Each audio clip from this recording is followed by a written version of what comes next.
Good morning all of you. हम लोग अपने पिछले क्लास में इंडियन ज्योग्राफी पढ़ रहे थे, जिसमें हम लोग अपर रीजन मतलब इंडिया के अपर रीजन में जितने माउंटेन आते हैं उसको हम लोग पढ़ चुके हैं। तो अब हम लोग उसके नीचे आएंगे। अब हम लोग पढ़ने वाले प्लेन लैंड, इसमें हम लोग का उत्तर प्रदेश, हरियाणा, और इसके बाद हम लोग का ये बिहार, और इसके बाद हम लोग का पंजाब आता है। तो इतना चीज, और एक बंगाल, इस सारा हम लोग का क्या प्लेन लैंड में आता है। प्लेन लैंड में तो नीचे का भी, जैसे ये नीचे का भी इंडिया का साइड आता है, लेकिन हम लोग ऊपर से पढ़ते आ रहे हैं तो इसके सबसे पहले यही ना है, इसीलिए हम क्या करेंगे, सबसे पहले ये प्लेन लैंड पढ़ेंगे। और इसका जितना ये कोस्टल लाइन है, ये कोस्टल लाइन में जितना प्लेन लैंड आता है वो हम लोग पढ़ेंगे। तो जैसे हम लोग माउंटेन रीजन को 4 पार्ट में डिवाइड किए थे, वैसे ही हम लोग प्लेन लैंड को भी 4 पार्ट में डिवाइड करेंगे।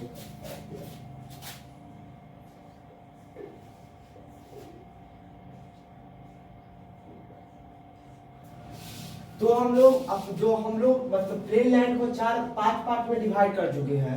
भाबर, तराई, खादर और बांगर, और एक आखिरी डेल्टा। तो एक एक करके करेंगे, भाबर एरिया, तराई एरिया, सारे एरिया पढ़ेंगे। तो सबसे पहले हम लोग का ऊपर में क्या है, माउंटेन है। तो माउंटेन से जब पहाड़ मतलब बेजनिंग प्रोसेस लाइक जो पानी की वजह से, हवा की वजह से जब टूटता है, तो जब वो पत्थर जब नीचे आता है ना, तो भाबर प्रदेश में आके गिरता है, जिसके कारण जो नदी मतलब बहती रहती है वहां पे पत्थर गिर जाता है, और नदी का स्पीड क्या होता है, कम हो जाता है। और इसके बाद नदी यहाँ पर हम लोग क्या होता है, हम लोग देख नदी को नहीं पाते हैं। और इसके बाद नीचे नीचे आए तो नीचे क्या तराई रीजन आता है। तो तराई में क्या होता है, जब पानी बहाव में क्या हुआ है, पत्थर की वजह से दिखाई नहीं दे रहा है, तो अचानक से क्या होता है ना, तराई रीजन में पानी आता है और यहाँ पे क्या होता है, बाढ़ लग जाता है। तो हर साल यहाँ पे क्या होता है, मतलब घुटना पर पानी मतलब भरा हुआ रहता है तराई क्षेत्र में। और इसके कारण क्या था, कुछ भाग पानी का ना खालर जगह पे भी क्या होता है, आ जाता है। जैसे एग्जाम्पल लेते हैं, अगर एक टोकरी में क्या 50 आम रखा हुआ है, अगर एक आम मतलब सड़ गया है तो धीरे जाएगा, सारा आम को भी क्या सड़ाएगा।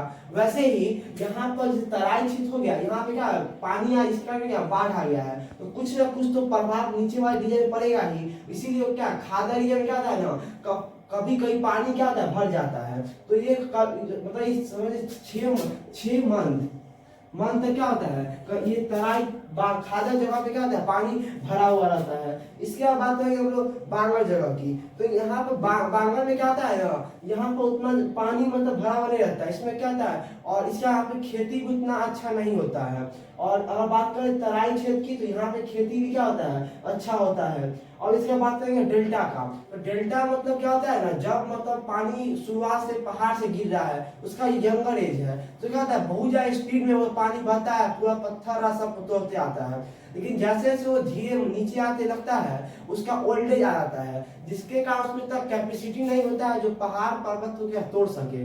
इसके लिए क्या करता है, जितना भी वो पहाड़ से मतलब मिट्टी बालू लेकर क्या है, उसको एक साइड में जमा करता है, और फिर जा करके और पानी में जाके जहाँ पे मतलब गिर जाता है। जैसे सुंदरबन डेल्टा हो गया, यहाँ पे क्या सबसे बड़ा डेल्टा है। तो क्या था, जब पूरा पत्थर लेकर के यहाँ पे क्या करता है, जितना भी नहीं गंदा है उसको जमा कर देता है, और पानी को बे ऑफ बंगाल में गिरा देता है। तो ये क्या है, delta like triangular like shape बनता है, इसे हम क्या कहते हैं, डेल्टा कहते हैं।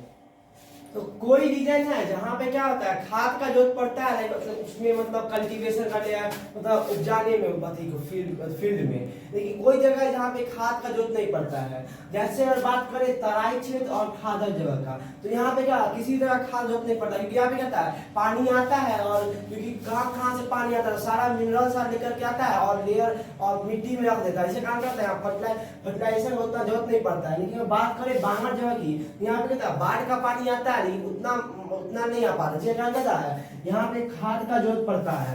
तो खाद बनाने का भी प्रक्रिया, जैसे लाइक गाय क्या मतलब जो गोबर जो मतलब जिसका बेस्ट प्रोडक्ट होती है, तो अचानक से हम उसको खेत में डाल सकते हैं, क्योंकि जो गोबर देता है वो क्या होता है, बहुत ज्यादा मतलब ये गर्म होता है, जिसके जैसे यहाँ पे बहुत ज्यादा गर्म होता है गोबर, तो जिसमें वहां पे क्या होता है, मीथेन गैस उसमें होता है गोबर में। तो उसको हम लोग क्या करते हैं ना, उसको लार्ज एरिया में पसार के, और उसमें पानी हम क्या करते हैं, रेगुलर बेसिस पे पानी देते रहते हैं।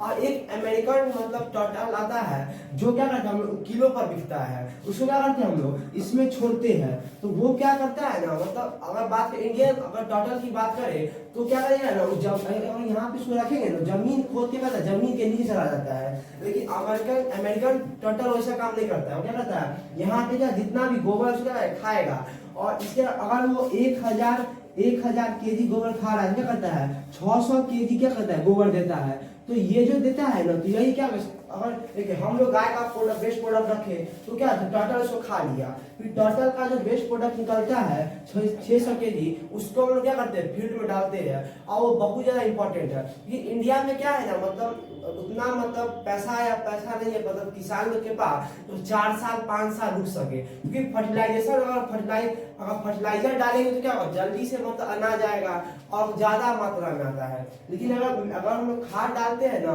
तो 4 साल 5 साल उसको लग जाता है अपने हिसाब से कन्वर्ट करने में, और फिर 5 साल बाद ज्यादा मतलब अनाज देता है। लेकिन किसी भी मतलब किसान को उसका प्रॉफिट नहीं तो क्या कर सके, मतलब खाद का यूज कर सके। इसीलिए अभी भी क्या हो रहा है, हम लोग फर्टिलाइजर का यूज कर रहे हैं। और इंडिया में सबसे पूरा जैसे सिक्किम राज्य है, क्या करता है ना, पूरी तरह से क्या है मतलब मैन्योर पर डिपेंड है, खाद पर। वहाँ पे पूरे खाद से सारा चीज क्या होता है, क्योंकि वहाँ पे क्या है पॉपुलेशन कम है, जिसके कारण क्या जितना भी फल भोजन होता है सारा क्या खाद पर ही होता है।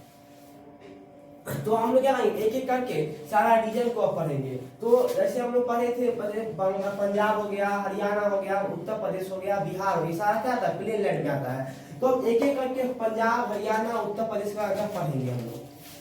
अब हम लोग मतलब पढ़ने वाले हैं क्या, जो जैसे पूरा प्लेन लैंड पढ़े, कितना प्लेन लैंड डिवाइड किया गया है। अब पढ़ेंगे एक एक जगह को। जैसे यहाँ पर ये पंजाब रीजन हो गया, ये हम लोग का हरियाणा, ये हम लोग उत्तर प्रदेश, और ये बिहार, और ये बंगाल हो गया। सबसे पहले पंजाब। तो पंजाब जब पाकिस्तान और इंडिया अलग नहीं हुआ था, तब जैसे पंजाब और दोनों एक ही था, जब 5 नदियां पंजाब से बहती थी, तो इसका नाम क्या पड़ गया, पंजाब पड़ गया। लेकिन जब पाकिस्तान इंडिया से अलग हो गया, तो अभी प्रेजेंट टाइम में 3 नदियां बहती है, और 2 नदी बहती है पाकिस्तान में। तो देखेंगे अब पहला हो गया, जैसे ऊपर से जैसे क्या सिंधु नदी आ रही है, तो सारी नदी क्या सिंधु में जाकर मिल जाती है। तो सबसे पहला नदी है झेलम, चेनाब, रावी, सतलज, ब्यास और सतलज हो गया।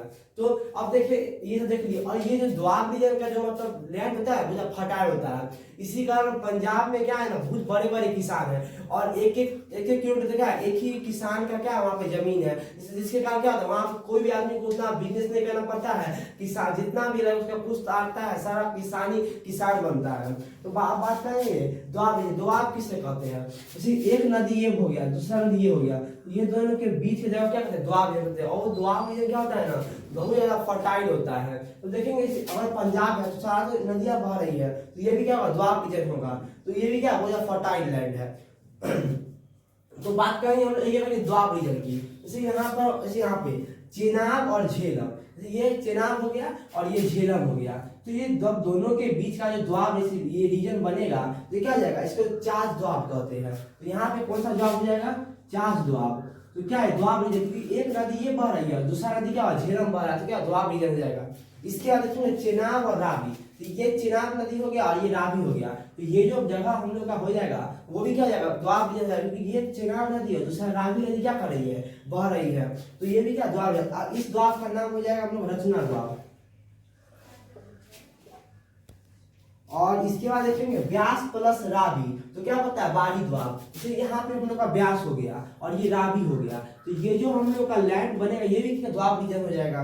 तो ये भी क्या व्यास प्लस रावी क्या हो जाएगा बारी। तो यहाँ पर देखेंगे हम लोग ये कौन सा द्वाब हो जाएगा, बारी द्वाब हो जाएगा, ठीक है। और इसके बाद बात करेंगे व्यास प्लस रावी, तो क्या बन जाएगा बारी द्वाब, यहाँ बन गया। लेंगे व्यास प्लस सतलज, ये क्या जाएगा विष द्वाब। जैसे व्यास प्लस सतलज, तो ये व्यास हो गया और ये सतलज हो गया। तो ये जो द्वाब रीजन बनेगा क्या बन जाएगा, विष द्वाब बन जाएगा। तो यही क्या है पूरा पंजाब का जो द्वाब रीजन है। सबसे पहला अगर बात करें तो कौन सा है, चेनाब प्लस झेलम, तो कौन बन जाएगा चाष द्वाब, जो यहाँ पर बन रहा है। इसके बाद में चेनाब प्लस रावी क्या हो जाएगा रचना द्वाब, जो कहाँ पे यहाँ पे बन रहा है। इसके बाद में व्यास प्लस रावी क्या हो जाएगा बारी द्वाब। और फिर व्यास प्लस सतलज कौन बनेगा विष द्वाब। ये क्या है पूरा पंजाब का भी हो गया। अब बात करेंगे लोग हरियाणा, उत्तर प्रदेश और इसके बाद में बिहार और बंगाल की बात करें। तो हम लोग पंजाब पढ़ चुके हैं। अब क्या पढ़ेंगे, उत्तर प्रदेश और बिहार पढ़ेंगे। तो उत्तर, जैसे गंगा नदी हम जानते हैं, जो मतलब ये उत्तराखंड से निकलती है, जो उत्तराखंड से तो नीचे जो आती है उत्तर प्रदेश में, तो उसको हम लोग डिवाइड कर दिए, अपर गंगा, मिडिल गंगा और लोअर गंगा। जो लोअर गंगा है ना और मिडिल गंगा, दोनों के बीच का जगह, ये हम लोग का आ जाता है इसमें, क्या कहा, बिहार रीजन में आता है। और ये जो हम लोग का अपर और मिडिल है, ये किसमें, हम लोग का उत्तर प्रदेश में आता है। तो ऐसे यहाँ पे, और अपर गंगा को हम लोग रुहेलखंड भी कहते हैं, क्योंकि उधर क्या, रुहेलखंड बहुत ज्यादा फेमस है उत्तर प्रदेश के ये वेस्ट साइड में। अब बात करेंगे मिडिल गंगा की, तो इसको क्या, अवध का मैदान भी कहते हैं, क्योंकि ऊपर में पहले क्या था, पहले जो डिवाइड हुआ था मतलब उत्तर प्रदेश, तो ये ऊपर अवध ही था, इसलिए ये भी क्या है, फेमस है, इसलिए क्या हम लोग अवध का भी मैदान कहते हैं। और ये लोअर गंगा है, जो क्या होता है, बिहार में बहता है, हाजीपुर साइड और पटना साइड में। अब ये सब, ये क्या, उत्तर प्रदेश और बिहार में खत्म हो गया। अगर कोई भी आप लोगों को डाउट है तो क्या कमेंट सेक्शन में पूछ सकते हैं। तो अब हम लोग बात करेंगे बंगाल का, और उधर आसाम में जो ब्रह्मपुत्र नदी बहती है उसका हम लोग बात करने वाले हैं। तो